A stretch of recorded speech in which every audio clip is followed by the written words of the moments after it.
In this third session, we explore reading the Jewish Christian Bible as a socio-political text. The Bible is often read as a spiritual book, as a devotional manual, or a compendium of theological doctrine. It is none of these, at least not primarily, as spiritual, devotional, or doctrinal. If these are the only reading strategies, then a great deal of what the Bible is about is missed. I grew up in a rural community in the Ards Peninsula where the Bible was an article of faith. It was the Word of God, infallible and without error, and directly inspired and dictated by God, and all that it said was to be obeyed. I learned later that this was a fundamentalist approach to the Bible, with every word taken literally. Now, it was a mild fundamentalism, not the aggressive type that was verbally and psychologically violent or coercive. But it was a way of reading the Bible and belief about the Bible that began to leave me cold in my mid-teens.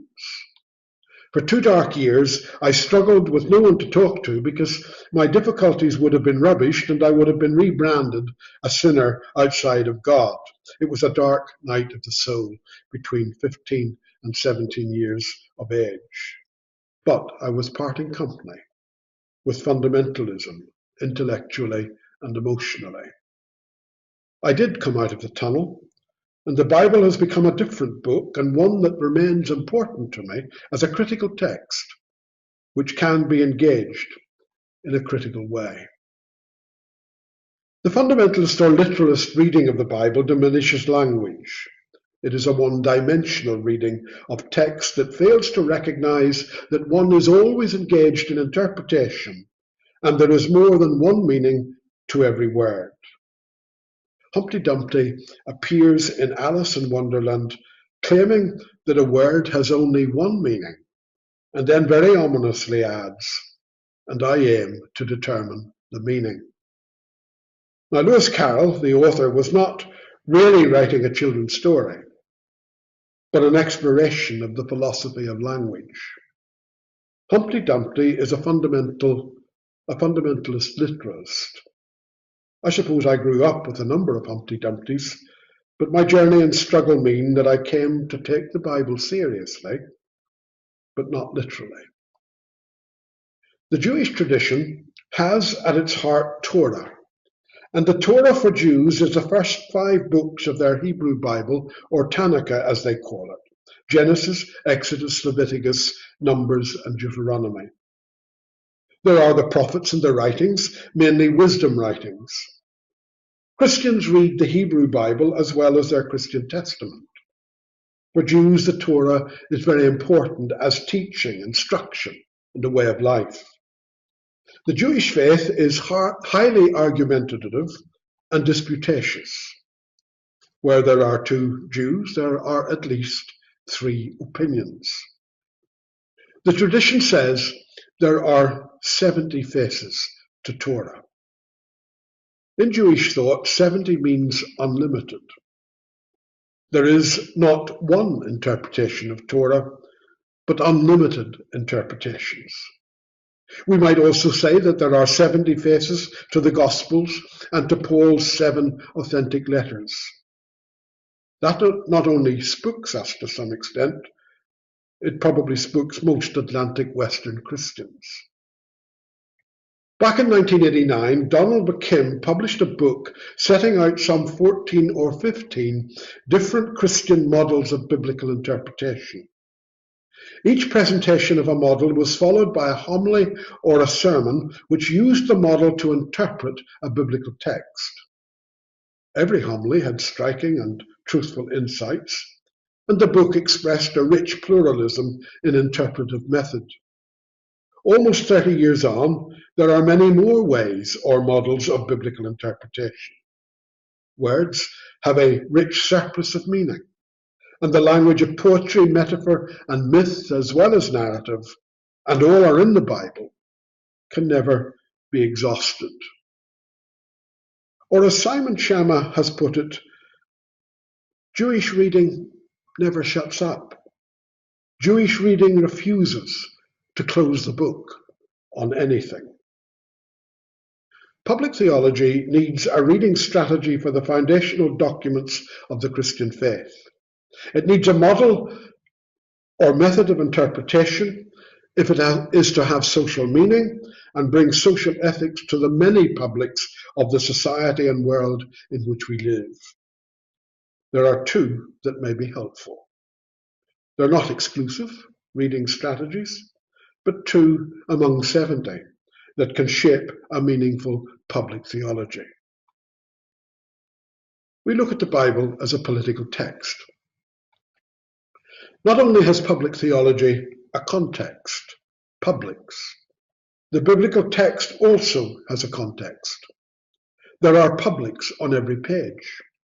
Richard Bauckham has written that many Christians have recently been discovering the political dimension of the Bible. This, he says, is a return to normality, since the notion that biblical Christianity has nothing to do with politics is little more than a modern Western Christian aberration. Richard Horsley has said that the study of the Bible must be understood as an activity with political implications. In the foreground of every biblical book are the publics of religion, politics, economics, their systems and structures, and faith is the ethical struggle to live faithfully and often in resistance to those publics. The political text is there from the very beginning of the biblical text. Genesis 1 is a profound mythical poem that was composed by the rivers of Babylon by Jews who were living through the trauma of the exile in Babylon. They had nothing to sing about during those 50 years of Babylonian domination, being demoralized by the in-their-face ideology that violent kings and emperors were in the image of the gods. That was the ideology of all the neighbors they ever had long before exile in Babylon. Some poetic geniuses turned the Babylonian creation myth on its head and came up with a radical counter-myth. We know it as Genesis 1. And it was a new song of resistance and hope that they could sing in Babylon. It was not just kings and the elite who were made in the image of God, but every human person, without distinctions, hierarchy, or stratification. Genesis 1, verses 26 and 27, expressed a profound egalitarianism, a radical equality. And it was an equally profound political statement. Former Chief Rabbi Jonathan Sachs described it as a political protest against the very basis of hierarchical, class, or caste-based societies, whether in ancient or modern times. That is what makes it, he says, the most incendiary idea in the Torah. In some fundamental sense, we are all equal in dignity and ultimate worth, for we are all in God's image, regardless of colour, culture, or creed. It was political failure by our politicians who seem unable in almost 2 years now to find any agreement on equality. For all of that time, the faith community had and has an incendiary idea of equality, which is an expression of political resistance and vision for a more equal society. In Genesis 1, we not only have the oft-repeated word tov in Hebrew, and in English good, moral and ethical language countering the failed politics of Babylon. We have in Genesis 1 the genesis of political and social justice. Public theology has a political foundation text to inform and shape its ethical response to the various publics with which it engages. Public theology can read its biblical text as a political act. Then there is reading the Bible in the shadow of empire. Over the last 30 years, there has developed the discipline of empire studies. It is now a recognized academic discipline, helping us to understand how empires are made, how they work, how they affect communities of life. In our human history, we have had some 70 plus empires, and they have more or less all behaved in the same way. Empires are characterized by 3 Gs: gold, guns, and God. They are about expansionism and wealth, domination, which is often politically and economically oppressive, and all of this enforced by military might and legitimized by appeal to the highest authority known, God or the gods. Biblical studies have engaged with and been informed by empire studies. This has helped us to see that the Bible from beginning to end has been written in the shadow of empires. A succession of imperial powers and superpowers dominate the biblical narrative, and the text cannot be understood without some knowledge of this foreground or context. Biblical texts always emerged in a context. The leading scholar of the Hebrew Bible in the last 5 decades has been Walter Brueggemann, an American-German Christian biblical theologian. Brueggemann writes that, specifically, much of the Old Testament text emerged in contexts of empire, amid great concentrations of wealth and power.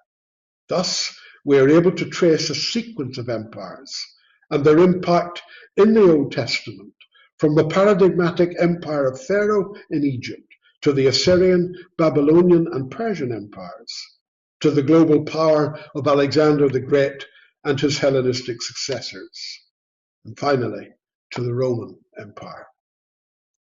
Brueggemann goes on to identify 3 characteristic marks of imperial policy and practice. They are: 1. Empires exist to extract wealth in order to transfer wealth from the vulnerable to the powerful. 2. Empires pursued a policy of commoditization, in which everything and everyone was reduced to a dispensable commodity that could be bought and sold and traded and possessed and consumed. 3. Empires that practiced extraction and commoditization were fully prepared to undertake violence on whatever scale was required for the success of extraction and commoditization. Brueggemann brings these 3 characteristics into reflection on the story of Solomon and his empire building in ancient Israel. Solomon's imperial ambitions, practice, and superpower pretensions are told as satire in 1 Kings chapters 1 to 11. These chapters in 1 Kings are spoof, taking the mickey out of a political fool who is reading and reaching way beyond his station. Solomon was into expansion and extraction, imposing a heavy taxation system on the people who eventually revolted. He introduced a policy of forced labor where everyone was a commodity. He had expansive trade policies, producing limitless wealth for himself and for an elite. His practice of taxation, slavery, and confiscatory trade required a strong military policy and readiness for violence. Solomon topped it all by building an elaborate temple modeled on Canaanite temples that was really the instrumentalization of religion. There were great liturgical enactments and performances that allied the power of God to the power of the empire. Solomon co-opted God to legitimize his imperial policies and practices, his great wealth, oppression, and military might. For God and empire was Solomon's imperial motto. God was the champion of his extraction and commoditization. And that became the norm, the normalcy of life. In 1 Kings chapters 1 to 11 are written as satire, spoof, and they are the Hebrew prophetic resistance and critique of empire and all domination systems. And eventually the people revolted. And Solomon's empire, like all 3G empires, joined the wreckage of history. Public theology reads the Bible in the shadow of empire. Torah, prophets, writings, gospels, Pauline and other letters, and the book of Revelation cannot be understood outside of empire. The biblical worlds are real political and imperial worlds. They are the publics of hegemonic superpowers and domination systems. And the text is a text of critical resistance and critique. 2 questions for group discussion. What are the implications of all persons equally in the image of God for political, social, gender, and cultural equality? What does it say to the political legislators of Northern Ireland? And the second question, reflect on the 3 characteristics of empire along with the Solomon story and form an ethical critique and an alternative vision.